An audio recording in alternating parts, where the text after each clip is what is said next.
Well, the interesting thing about technology is I think you just have to go to science fiction to get the answer to where is technology going and what's possible.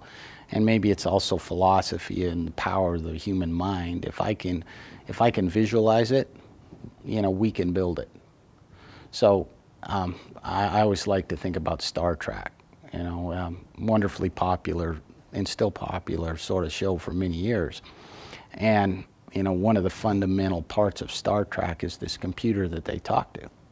And you can basically ask that computer anything from a medical health kind of issue to, I'm looking for history or records or data mining. But essentially, you just tell the computer what you want, and it can't always answer that, just like we can in human discourse, because maybe the computer doesn't have enough information. So what does it do? It asks for a clarifying question. And that clarifying question then leads the necessary input parameters that the computer needs in order to deliver what it is. So guess what? That was discovery, right?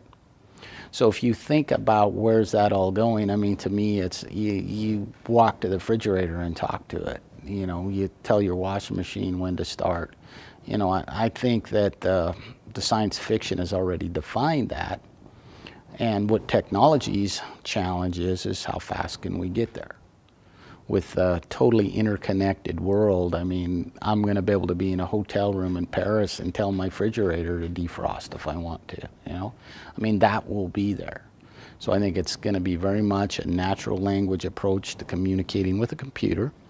I think it'll be very much that everyday common gadgets are really engaged and managed through human discourse.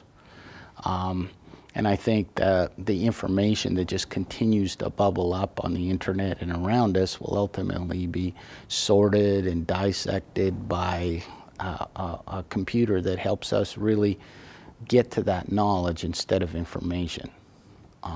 And that's the big problem right now with computers and data. There's too much data, not enough knowledge or information. So there's going to be a lot of work on the back end trying to bubble up what does all this data mean, and then there's going to be a lot of work on the communication layer between that knowledge and the human. And I think technology will, over the next 15, 20 to 50 years, will solve those problems for us. Things that are difficult today will be just automatic tomorrow.